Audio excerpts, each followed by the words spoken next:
students aren't the only ones waiting for this year's precious final ring of the school bell. Hiring managers who rely on an influx of teen labor to the seasonal job market have been crossing off the days until summer break, too.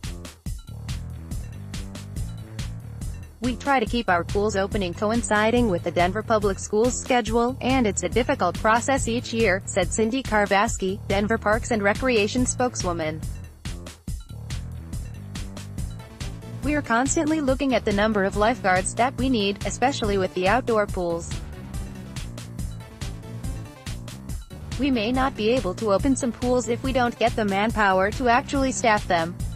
As of Tuesday afternoon, the city's recreation system needed to fill 73 lifeguard positions, Karvaski said.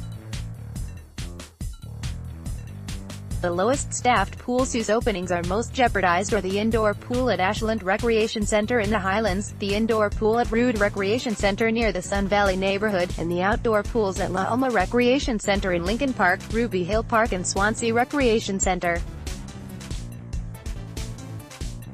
While Karvaski said a shortage of lifeguards probably wouldn't affect a pool's hours of operations, it would limit the number of people who can swim at a given time because of the required minimum lifeguard-swimmer ratio.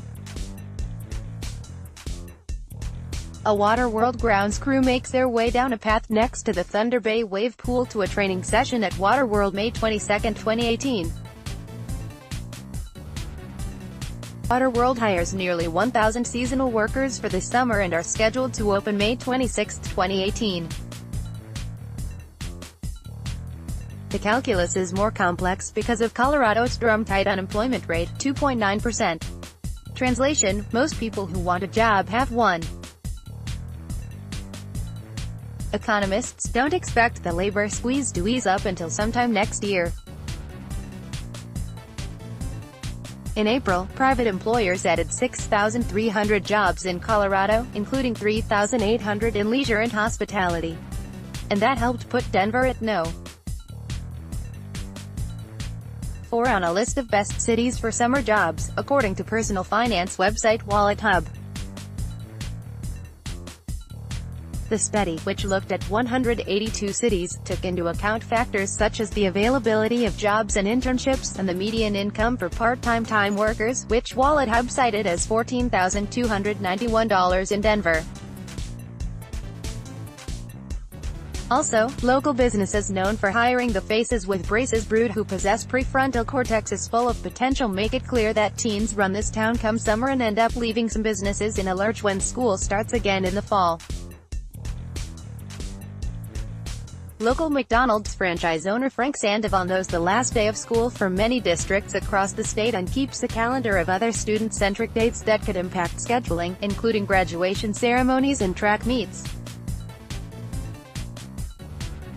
Let's make sure we are talking to our student employees and letting them know we can be as flexible as they want us to be, Sandoval said. We're willing to go through some extremes to retain them into the school year. Even if they can only give us one shift a week. They're just ideal candidates. Sandoval would love to hire 5 more people for every one of his 8 restaurants.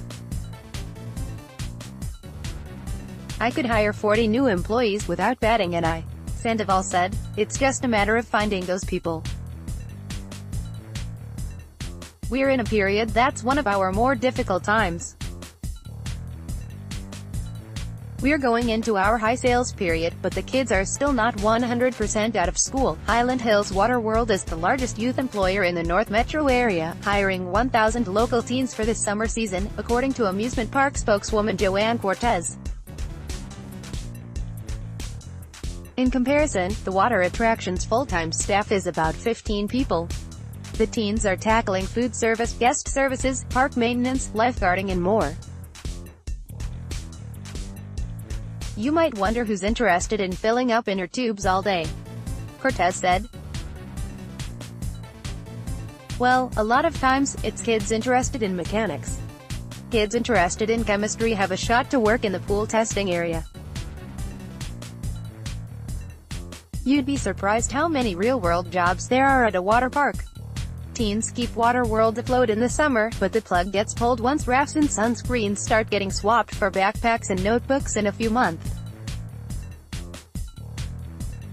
We have to scramble to find full-time people to come in and do these jobs, and it's very difficult, Cortez said. The last couple of weeks of August, we have to limit our attractions and/or close some. We really need these kids.